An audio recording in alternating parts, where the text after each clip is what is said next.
Party వాళ్ళు majority వస్తే ముఖ్యమంత్రి ఆ విధంగా అవుతాడు. కానీ 40 సంవత్సరాల ఇండస్ట్రీ అని చెప్తున్న చంద్రబాబు నాయుడు ఇటీవల ఎక్కుళ్ళు పెట్టి ఏడుస్తూ అసెంబ్లీలో ఏం చెప్పాడంటే, నేను మళ్ళా ముఖ్యమంత్రిని అయితే తప్ప ఈ సభలోకి రాను అని వెళ్ళిపోయాడు. అతను ప్రజాస్వామ్యాన్ని అపహాస్యం చేస్తున్నటువంటి వ్యక్తులు వీళ్ళందరూ. అంటే నువ్వు ముఖ్యమంత్రి అయితే తప్ప నీలో ఎంత స్వార్థం కనబడుతూ ఉన్నది. నువ్వు రాజు కావాలని, నువ్వు ముఖ్యమంత్రి కావాలని, నువ్వు ఏలాలని, నువ్వే నిరంతరం జీవితకాలం ఉండాలనుకోవడానికి ఇది నీ అబ్బ సంపాదించిన సోట పొలమా? ఇది డాక్టర్ బాబాసాహెబ్ అంబేద్కర్ ఇచ్చినటువంటి రాజ్యాంగం.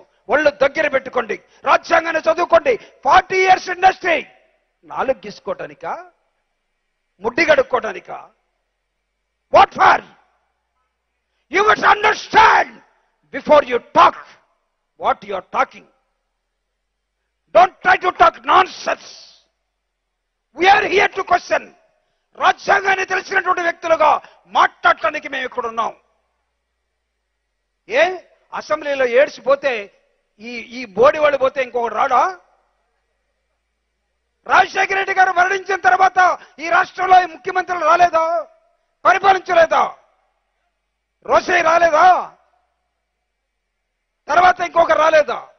అంటే ఇతనే ముఖ్యమంత్రిగా జీవితకాలం ఉండాలట, ఇతర వర్గాలే ఉండాలట, ఇతర మనుషులే ఉండాలట, మిగతా వాళ్ళు ఈ దేశంలో ఉండకూడదట. ఎంత కొవ్వండి! ఈ కొవ్వుని కరిగించాల్సిన అవసరం ఉంది.